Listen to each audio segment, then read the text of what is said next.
and then we had to integrate RenderMan, which I've been using at deGraf-Wahrman, and that's where Fantastic World of Hanna-Barbera came from.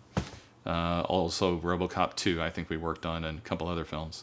RoboCop 2 was the Brad deGraf and Gregor Colano had been developing live characters. So for SIGGRAPH one year we did Mike the Talking Head, and had him sing some opera, and it was all on a GT90 tower SGI machine, and it was all, and they had little potentiometers that had been built with all these little digital encoders and all that kind of stuff for us to have Waldos so we could move the face around, and then we started putting behaviors into the face, like if you didn't play with him often enough, he'd just fall asleep and start snoring, stuff like that. So we had this face with lighting and everything that you can see and all that kind of stuff. And then the original idea for, I think it was SIGGRAPH 87, was to put a demo of a face that could talk back to you. And so we were working with a medical company they had this little suitcase of things you could talk into, and it would interpret into letters, right? That was a pretty big deal back in those days.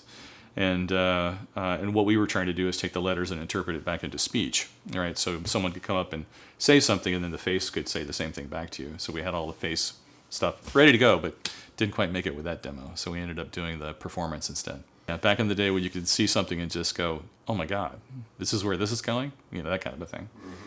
Mm-hmm. But it was funny because I remember Rob Bottin, who was a big creature shop guy who designed RoboCop and had worked with Rick Baker and all that kind of stuff for years, came over and was looking at what we had available, and was looking at all the real-time stuff and the faces and everything. And I remember him telling me as we're spending time together, he said, "Well, you guys are taking over my industry. This is like '88, And I said, "What are you talking about? We can't do what you do.